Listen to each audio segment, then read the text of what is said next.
Bucks versus Matt Sydal and Christopher Daniels was the lowest rated match on Cage Match for this episode of AEW Dynamite. Did it deserve that? I don't know. I honestly feel that tag team wrestling confuses people who rank matches on Cage Match. I've very rarely seen, unless the tag team match is A+ solid, 10 out of 10 all the way through. But I don't really think that it's appreciated that, you want to showcase everybody involved. They're going to go a little longer than a normal tag match. The more people that are involved, typically the longer it may take. Everybody's got to get their shit in. And this match was good for that. Other than I would have liked to have seen a best moonsault ever from Christopher Daniels, especially if this is his last match for a while, which the post-match angle would suggest, which I thought was cool. I like how he came out to the old Addiction music. The live audience got it. The live audience was there for this. They knew that Christopher Daniels and Matt Sydal were basically like wrestling royalty and should be treated with respect. But the people watching Dynamite, you guys haven't done the work. If you're giving this a low rating, if you're talking shit about this match, you probably haven't watched a lot of Ring of Honor, which is fine. I understand not a lot of people were watching Ring of Honor in 2015 up until the creation of AEW, but AEW respects the legacy of Ring of Honor. They bought it. Tony Khan bought Ring of Honor. So, of course, he wants to feature the history of Ring of Honor on his shows by bringing out occasionally Ring of Honor, alumni like Christopher Daniels, like Matt Sydal, like The Kingdom. Oftentimes people are like, who are these fucking guys? What is going on? Why are they here? Aren't they jobbers? No, they're actually wrestling legends. Just because the shit didn't happen on a big platform like the WWE doesn't mean a wrestler's history shouldn't be respected. Pretty standard tag match for a heel victory. This was elevated slightly because of the crowd supporting Daniels and because of the charmingly funny post-match angle. Matt Jackson in particular does a good job as a heel because he throws his whiff punches with a comedic flourish, and his dismay when things go awry feels genuine. Sydal had a couple of nice moments in this match, as he always does, with combos and transitions. Yeah, Matt Sydal, fucking legend. Same with Christopher Daniels. I did not think, a lot of people were saying this match was too long. I didn't feel this match was too long. I felt like this match was just right. The interesting stuff here, and maybe this is another thing I see that always gets like a low rating on Cage Match, is when a match is more of an angle than a match. The people on Cage Match, they seem to really want pay-per-view quality matches on TV. And I can't blame them. That's what AEW was kind of founded on, is bringing high quality matches to television. So I can't say that it's wrong to expect that from Dynamite. However, not every match is going to be a 10 out of 10 banger. This one was very solid with some very solid spots. I always enjoy what the Young Bucks are doing. I like to hear the change in the atmosphere around them. You're starting to hear some EVP chants. Jack Perry was there on commentary, dumping the woo energy all over Tony Schiavone. Was fucking hilarious. When the Young Bucks fire Christopher Daniels, the arena explodes in, anger and hatred towards the Young Bucks because Christopher Daniels does have respect in the AEW audience. So this was a great move for them. I like where this is headed. It should set up a nice return for Christopher Daniels. Maybe he'll come up in the pay-per-view and do something to mess with them, or maybe we just won't see him for a long time. Everyone is fucking a smart mark and is like, of course Christopher Daniels isn't fired. Fuck if we know. Maybe he is fired. We don't know what the hell we're talking about. Maybe he is gone. Maybe he's going to be relegated to Ring of Honor from now on, though. Like there's an obvious move I could see happen. He's kicked out of AEW, but he can hang out on Ring of Honor, which makes perfect sense. Maybe this will lead to some interesting story moments from Christopher Daniels. I'm telling you guys, Christopher Daniels, over the years, He was like the hugest part of Ring of Honor. Like, when I went back and watched Ring of Honor from like, I started from the very beginning, but at a certain point, almost every major storyline in Ring of Honor involved Christopher Daniels. He was a big, huge part of Ring of Honor. So seeing him move from AEW television to Ring of Honor and be featured more there would make perfect sense. All right, and now a word from our very nice, very evil sponsors. My husband has always been a big fan of AEW wrestling and all things collectible. But I have to say, ever since he found this new app, Whatnot, he's been a bit different. I know Whatnot is the largest online marketplace to buy and sell collectibles, but I never imagined it would level up my partner's ability to collect anything, anytime, anywhere so quickly.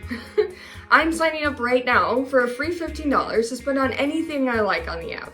Through Scarlet Spider Comics invite link, free money, and it also helps benefit the Mr. Hartgrave channel. What's the worst that could happen?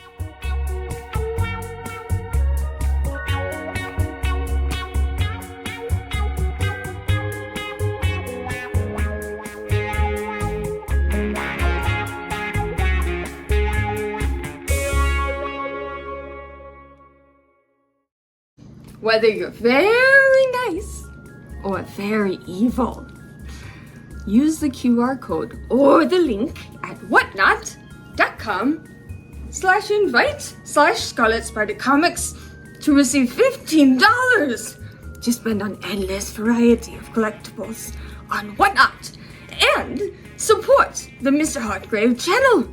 AEW fans, make sure to check out Love That Danhausen on Whatnot, where you can catch Danhausen live selling merch and other items from his personal collection and Gravediggers.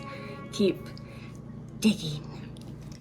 They needed an intense match here, given they just broke up after a long partnership, and they had that here. It's good booking for once to have a quick follow-up match instead of waiting weeks for it. Brian Cage is not Swerve's main feud. Christian is, but this obstacle that Swerve had to overcome made him look more like a champion than the constant beatdowns. I think this kind of match is exactly what a world champion needs. He was the star of the show. He had the best match of the show and won it. They had a very good pace here despite the TV structure. With the ad break, Brian Cage looked as good as he has in a long time, and Swerve was back to his old ruthless self, seeking revenge after the betrayal. For me, this was the highlight of the show. It had stakes, unlike many of the other matches on Dynamite, and we got a good payoff. Completely disagree with people saying it was 14 minutes too long for the world champion beating up his former partner that wants to get out of the shadows. It's exactly what Swerve needed here. I like the storytelling here. The storytelling is great between Brian Cage and Swerve, with the betrayal and the way that Swerve ignored the other members of the Mogul Embassy. I like that they didn't have Prince Nana come out for this. It was a more serious tone to this match, and I like the viciousness of the ending that we saw here with Swerve going for Brian Cage's arm, even though perhaps he may have been able to take the pin easier. He wanted to inflict punishment on Brian Cage after the match as well, with his steel chair, to be interrupted by Christian Cage and Nick Wayne coming into the ring, and Nick Wayne getting revenge on Swerve. Swerve has risen to the level of champion, but his house of cards is falling down upon the way, and people are coming back from his past to seek revenge for his past transgressions. And I'm loving the layers of the storytelling that are unraveling here, and the way that Christian Cage has come in to attack Swerve's family, much like Swerve went after Hangman's family. So many interesting layers of storytelling here. And speaking of interesting layers, have you guys watched Swerve Strickland wrestle? Holy shit, this guy is insane. Where the fuck does he come up with these things from? The interesting counters and maneuvers that Swerve layers into all of his matches, and he keeps coming up with new shit. Every time I watch a Swerve Strickland match, he has 3 or 4 or 5 or 6 different fucking moves that I've never seen before out of any other wrestler or out of Swerve himself. This guy is a athletic freak, a phenomenon in wrestling, and deserves to be AEW World Champion. This is where the best wrestle, and Swerve is one of the best. The fact that this was one of the best matches of the night, when you have matches with Bryan Danielson, Jon Moxley, Okada, the Young Bucks, and it's Swerve versus Brian Cage, that is the best match of the night. Way to fucking elevate what could have been like just a throwaway squash match. You know, Swerve just squashing Brian Cage. No, man. And both the guys look fucking phenomenal out of this. Swerve diving to the outside and Brian Cage just fucking catching him. So many deadlift moves. Swerve fucking deadlifts Brian Cage. That was crazy. This is probably the best match that Brian Cage has had in AEW. This is a phenomenal showing for both of these guys. I would love to run this one back. I'd love to see this one again. I'd love to see Brian Cage against more of the top performers in AEW after seeing this.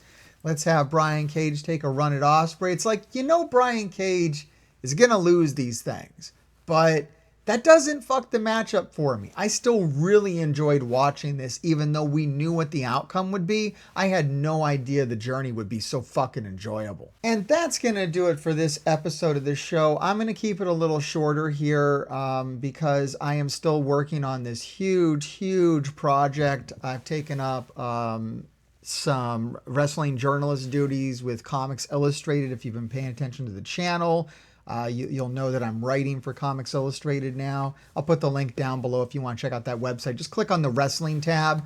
All my shit's going to be there. I'll have a new article up tomorrow if you're watching this in real time, but if you're watching this at some other date, just check that wrestling tab. There's going to be a shit ton of articles there because I'm basically writing 10 of them at the same time. I'm writing this big epic about the new Elite, which I probably won't be able to fully finish until that story kind of fully plays out. Really loving the Young Bucks and Okada right now, and I'm just really inspired to kind of tell that story for anybody that's curious just how much of a story that is, because it really just, it goes back like, I don't know, fucking 10 years at this point. So that's a really cool story to tell, and I really want to, I've been taking time and just writing this big script, and I'm going to put out like 10 separate videos that'll like Voltron into like one big video at some point, because I don't know, I know you watch the videos all the way through. You're fucking awesome, and you should go follow me on Instagram, because a lot of people just will watch like 2 minutes of my video or whatever. So I've decided that on this channel, instead of, you know, releasing a bunch of 20-minute videos, I can release those, but then the plan's always got to be to put them into a bigger video to kind of reuse the content. Because when I realized that so many people are only watching 5 minutes of a 20-minute video, well, what happens to the other 15 fucking minutes? And that's why I make these like big supercuts and whatnot. So if you're watching the channel and you see like content reused, just be aware that's like a YouTube strategy that I'm trying to use to get this channel out here. Another thing I can do to get this channel out here is if you subscribe. I assume at this point you've already subscribed, but share the shit around. I really do need dedicated people to share these videos around. So if you're watching to this point of the video, that would super help. I got the Patreon down below. That helps out a ton. I just asked for $1 a month. I'll probably be putting some more stuff there. I just got a fucking copyright takedown from some WWE shit that I use, like 1 second clip or whatever. So I'm always getting issues. So I'll post stuff up to Patreon whenever that happens. And you probably saw the promo spot from Scarlet Spider Comics. The link is down below. Get your free $15 credit. I'm not sure how much longer we're going to offer that for. So if you want to jump on that, get a free 15 bucks. You can go grab wrestling memorabilia from anywhere on Whatnot, from Danhausen, from Scarlet Spider Comics, any of the sellers on there. Use that $15 credit. It really helps support the program. And grave diggers, keep digging. He is I, and I am him, and I'm the undisputed trend, Matt Taven. And this dork behind the camera, some Melvin told me to say, grave diggers keep on digging. Whatever that means. I am AEW wrestler and Ring of Honor tag champ, Mike Bennett. And remember, grave diggers keep digging, but not the monster truck. Even though my son really likes that monster truck, I kind of like Son of a Digger, and so I'm going off on a tangent about monster trucks because my son really loves monster truck, but we're talking about the YouTube channel, so make sure, grave diggers, keep on digging, baby. So this Mark doing one happy private party, saying what up to the grave diggers, and you're doing your thing, bro. Alright, like, subscribe, and watch another video, or be cursed. If you're cursed, that means the grave diggers will keep digging your graves. So, you probably want to do it.